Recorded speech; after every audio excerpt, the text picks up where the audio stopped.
Hey everyone, and welcome to RUBIN'S Mind Lab, where we break down the latest research into what it really means. Ever wonder how we can accurately measure what's going on in a toddler's developing brain, especially when they're still learning to talk or even walk very well? Well, this new study dives deep into that exact question. This research tackles a really interesting puzzle when we try to understand how young children manage their thoughts and feelings.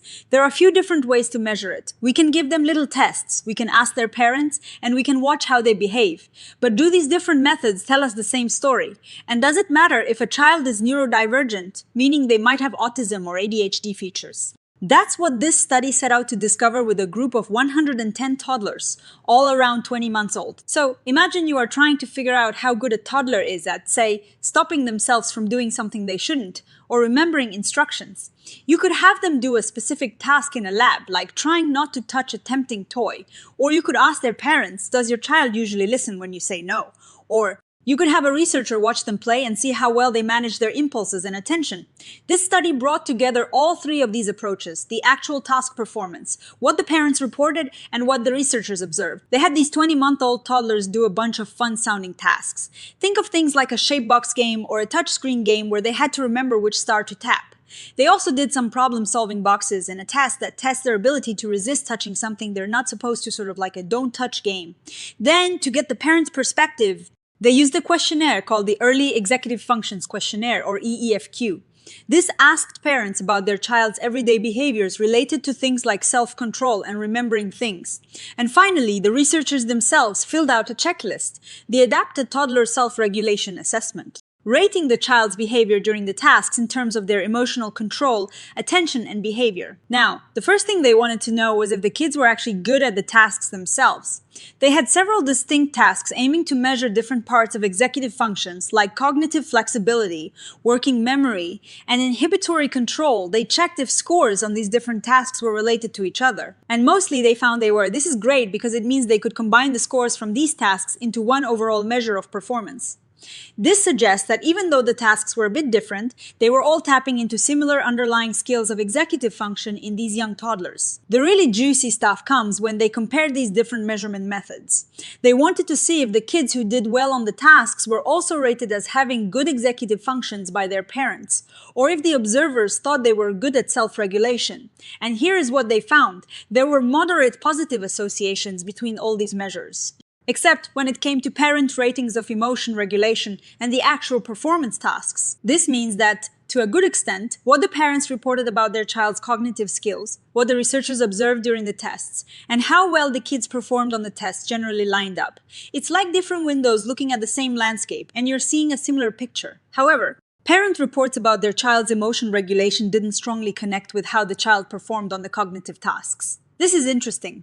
It hints that maybe how a child manages their feelings day to day might be different from how they perform on structured thinking games, or at least their parents' reports of it are. But the parents' report on emotion regulation did connect with the researchers' observations of self-regulation.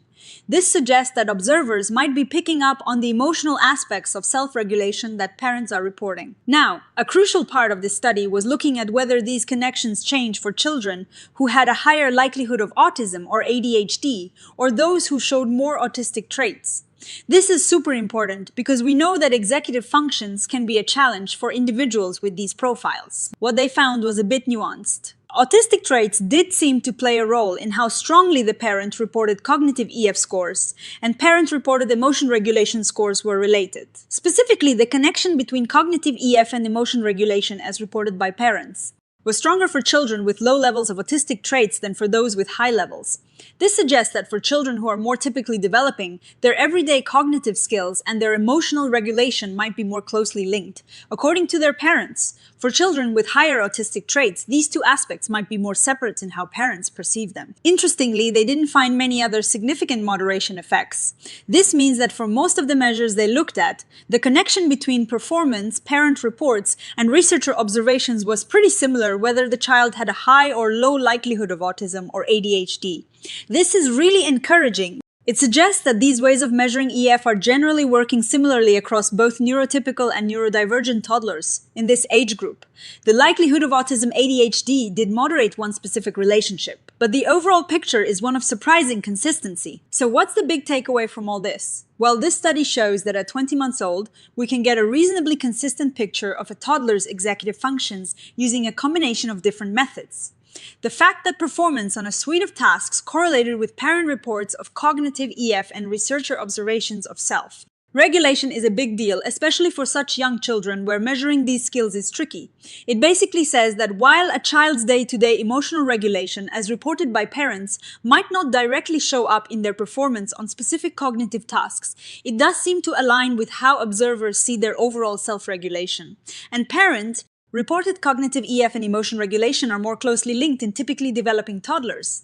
Importantly, these connections seem to hold up pretty well even for toddlers who are at higher risk for autism or ADHD or who show autistic traits.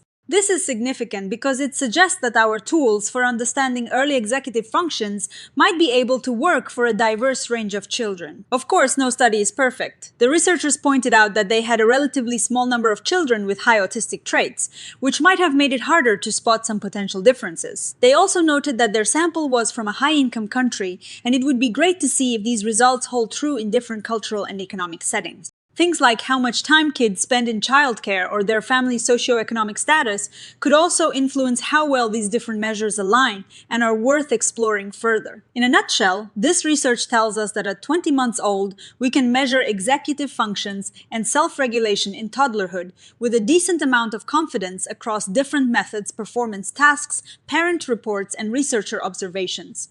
And crucially, this seems to be true for a diverse group of children. Including those at higher risk for developmental differences, it's a big step forward in understanding how we can best assess these vital skills in the earliest years, which can help us support children's development even better.